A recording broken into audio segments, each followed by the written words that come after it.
Hi, I'm John Wasserman. I'm so glad that you joined us, pastoring here, Airport Christian Fellowship near OR Tambo International Airport. And I just want to kick off the series that we're sharing with you, Saved by Grace. Grace, what an incredible subject. And you know, people have variously defined the grace of God as G-R-A-C-E, God's riches at Christ's expense. And you know, there's a lot of truth in that, and I can't better that, that acrostic.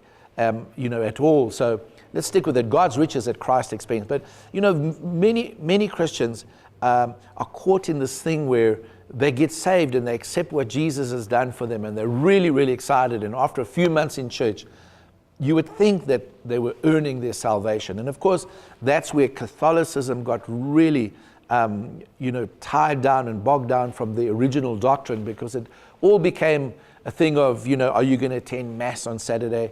How much fasting you do? Do you take communion, the Mass, on a particular Saturday? And the whole thing of purgatory came in, where you got to pay for your sin. And I remember studying at Bible college, and when Martin Luther nailed his 95 Theses to the Wittenberg Castle door, he was objecting to, protesting. And that's where we came as Protestants, as opposed to as Catholics. He protested against what he saw were errors in the doctrine of the church. And there was a particular bishop at that stage going around preaching, on indulgences and things like this. And he said, this was his statement: as soon as the coin in the coffer rings, the soul from purgatory springs.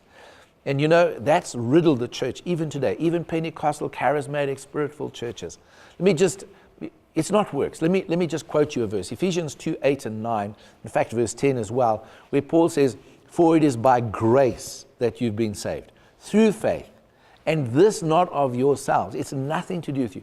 It is the gift of God. And you haven't earned it, you can't earn it. So even the faith, the way some Christians talk, that you would even think that they even got the faith. No.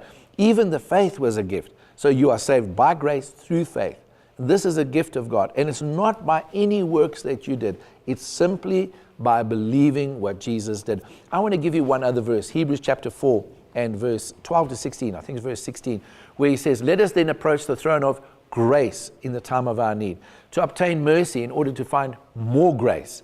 And so God's throne is not a throne of judgment, it's a throne of grace, where God is graciously, mercifully, kindly looking at you to give you salvation. If you could have done it, he would have expected you. You couldn't. That's why he sent Jesus. So Jesus is either a gift to be received or something to be worked for. It cannot be both.